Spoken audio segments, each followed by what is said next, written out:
سیدنا عمار رضی اللہ عنہ بہت اکابر صحابہ کرام رضی اللہ عنہم میں سے تھے، اور یہ کوفہ والے ان کو ایک عادت پڑ گئی تھی کہ جو کوئی مرکزی خلافت کی طرف سے ان پر حاکم بنایا جاتا تھا، یہ اس حاکم کو ضرور تنگ کرتے تھے، حتیٰ کہ وہ چھوڑ کے چلا جائے۔ بہت زیادہ یہ چیز بڑھ گئی۔ سیدنا عمر رضی اللہ عنہ اس پہ پریشان ہوئے، اور پریشانی کے عالم میں یہ فرمایا کہ میں کیا کروں ان کوفہ والوں کو، صبح آدمی پہنچتا ہے تو شام تک اس کی شکایات پہنچ جاتی ہیں،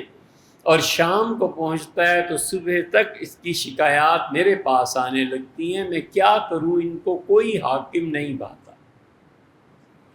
اور سیدنا عمر رضی اللہ عنہ نے عمار رضی اللہ عنہ کو بھیجا، اور عمار رضی اللہ عنہ کی شکایات آنے لگی، تو عمار رضی اللہ عنہ پر جس آدمی نے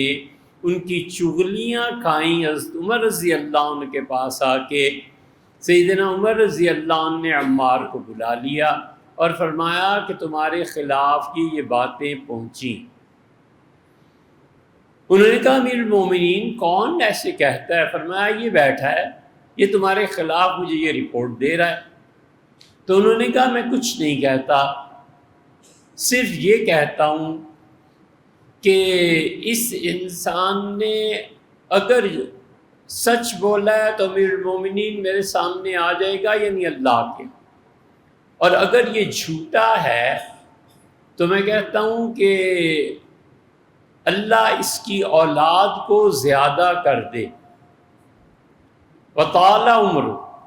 اور اللہ اس کی زندگی بڑھا دے، اور اللہ اس کے مال میں اضافہ کر دے۔ تین بد دعائیں اسے دی۔ ایک تو یہ کہا کہ اس کی زندگی بڑھا دے، زندگی جتنی طویل ہوتی چلی جائے، اگر وہ نیکی کے معیار پر قائم نہیں ہے تو وہ خدا کا عذاب، اگر وہ اچھائی پر قائم نہیں ہے تو اس کے ایک ایک لمحے کا حساب قیامت میں مصیبت بن جائے گا۔ اسی لیے اللہ کہتا ہے کہ وہ لوگ جنہوں نے خدا کی راہ میں خرچ کیا اور جنہوں نے اپنے ہاتھ کو تنگ نہیں کیا، وصدق بالحسنی، اور وہ جو پیش آنے والی چیز ہے قیامت، اس کی تصدیق کی، یہ وہ لوگ ہیں جن کی مشکلات ہم آسان کر دیں گے۔ تو عمر کا طویل ہو جانا یہ علی الاطلاق کوئی بڑی اچھی چیز نہیں ہے۔ عمر طویل ہو گئی اور اعمال وہی بربادی کے رہے، عمر طویل ہو گئی، اور جس گناہ کی لذت اور عادت پڑی ہوئی تھی بڑھاپا بھی اسے نہیں چھڑا سکا، تو بہت خطرناک بات ہے۔ حضور اقدس صلی اللہ علیہ وسلم نے فرمایا میں تمہیں بتاؤں دنیا میں بدترین آدمی کون سے ہیں، اور پھر آپ نے انہیں شمار فرمانا شروع کیا، اور آپ نے فرمایا وہ فقیر جو متکبر ہو، فقیر بھی ہے، بھیک بھی مانگنی ہے، اور تکبر اس انسان کا دیکھو کہ آپ پیسے دیں، احسان کریں، اور وہ یہ اس طرح کا رویہ کہ تم جو دے رہے ہو میں لے کے تم پر احسان کر رہا ہوں۔ بھیک مانگنی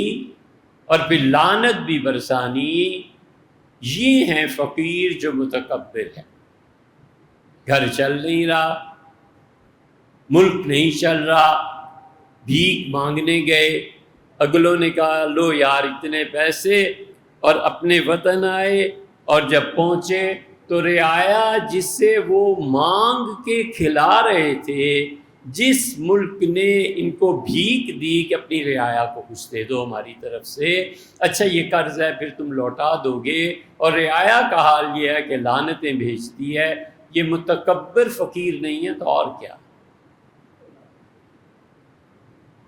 اس لیے حضور اقدس صلی اللہ علیہ وسلم نے فرمایا خدا کی لعنت ہو متکبر فقیر پہ، اور پھر دوسرا گناہ اور آپ نے فرمایا بوڑھا زانی، بڑھاپا آ گیا، اے اللہ کا خوف ہونا چاہیے، مرنا ہے، لیکن وہ ان کاموں میں پڑا ہوا ہے جو کام اس کی عمر کے مناسب نہیں ہیں۔ اس لیے حضرت عمار رضی اللہ عنہ نے کہا کہ اللہ تیری عمر کو بڑھا دے،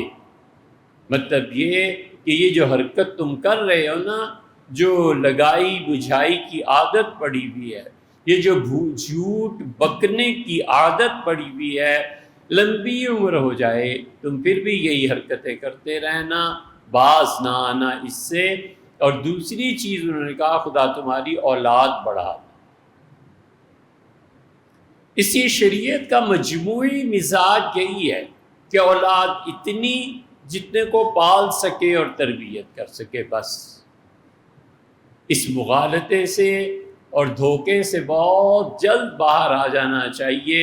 کہ اللہ تعالیٰ رزق دے گا، اور حضور صلی اللہ علیہ وسلم اپنی امت پہ فخر فرمائیں گے،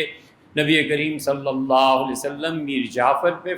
فخر فرمائیں گے، اور حضور اقدس صلی اللہ علیہ وسلم میر صادق پہ فخر فرمائیں گے،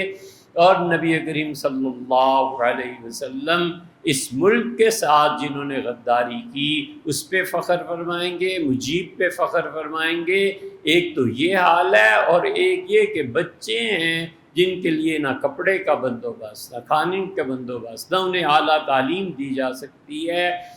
قصہ مختصر یہ کہ ایسی اولاد جو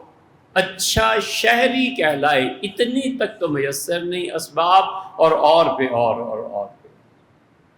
اس لیے انہوں نے کہا اللہ تیری اولاد بڑھائے، نافرمان اولاد بڑھ جائے۔ اور جب اولاد فرما بردار ہو، اس کی آفت یہ ہے کہ انسان پھر متکبر ہو جائے۔ اسی لیے 29ویں پارے میں اللہ نے فرمایا کہ ہم نے خلقت وحیداً، اس کو اکیلا پیدا کیا ہے، بڑی طاقت ہے اور مال جمع کرتا ہے یہ، اور ہم نے اس پہ یہ بھی احسان کیا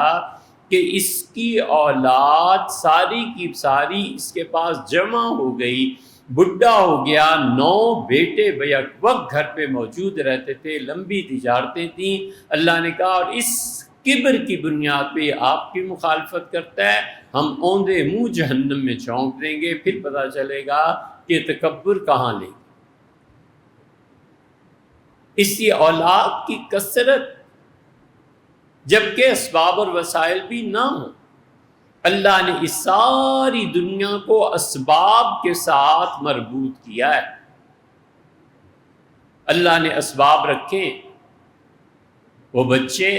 جو موٹر سائیکل پہ اور اپنی گاڑی پہ جاتے ہیں اسکول اور کالج اور یونیورسٹی، اور وہ بچے جنہیں 2 میل پیدل چلنا پڑتا ہے، ان کے نتائج پر بھی غور کرنا چاہیے کہ اس کا نتیجہ کیا نکلا۔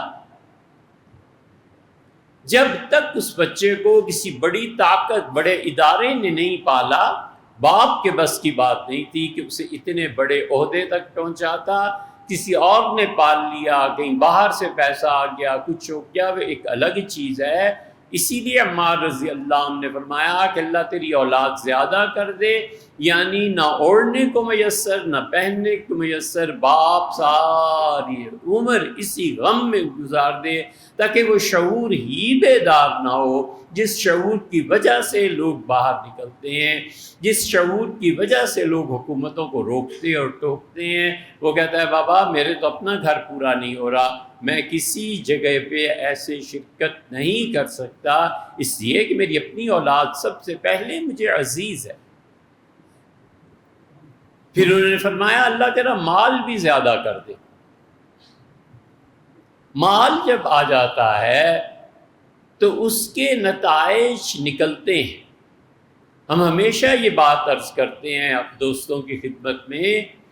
کہ اشیاء اور افعال کا انجام سوچا کرو کہ اس کا انجام کیا ہونا ہے۔ ذہین بچہ محنت نہیں کرتا،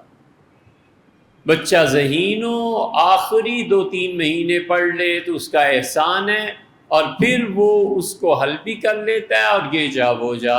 سب سے ٹاپ پہ بھی چلا جاتا ہے۔ ذہانت کے ساتھ اگر محنت جمع نہیں ہوتی تو یہ ذہانت بڑی خطرناک ہے، ایسی ایسی شرارتیں کرے گا جو اگلوں پچھلوں کو نہ سوجی ہوں، اس سے کروا دیں۔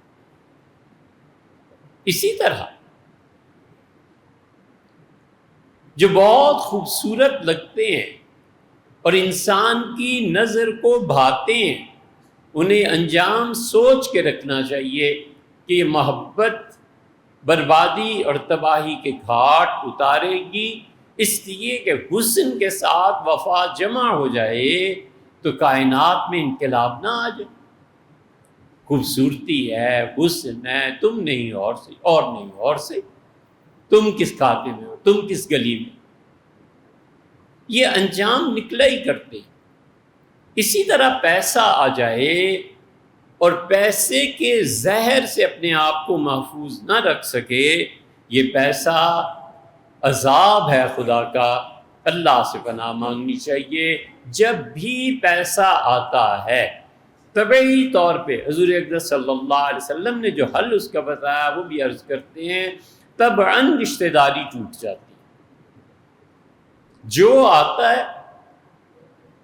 اس سرمایہ دار کا اگر ذہن خدا کے خوف کا نہ بنا ہوا ہو اور وسعت نہ ہو ذہن میں سوچنے کی، تو پہلا خیال یہ آتا ہے کہ جو روز آ رہا ہے نا، اب اس کو پتہ ہے میرے پاس پیسے ہیں اور ایک دن پیسہ مانگے گا۔ یہ بدگمانی اور رشتہ داری کو توڑنا، یہ اس پیسے کی کثرت کا انجام ہے۔ اور دوسرا انجام کیا نکلتا ہے کہ دل تنگ ہو جاتا ہے، دل گوارا نہیں کرتا کہ جو میری محبوبہ ہے اس کی طرف کوئی نگاہ اٹھا کر دیکھے۔ پیسہ دنیا محبوبہ بن جاتی ہے، اور جو کوئی نگاہ اٹھائے اس کے دل میں خواہش پیدا ہوتی ہے کہ اس کی آنکھ نکال دی جائے، میں پیسہ ملک سے باہر بھجوا رہا ہوں اور کسی نے شکایت کر دیا ہے، مار دو اس کو تاکہ پتہ ہی نہ چلے کہ میرا کتنا پیسہ باہر منتقل ہو گیا۔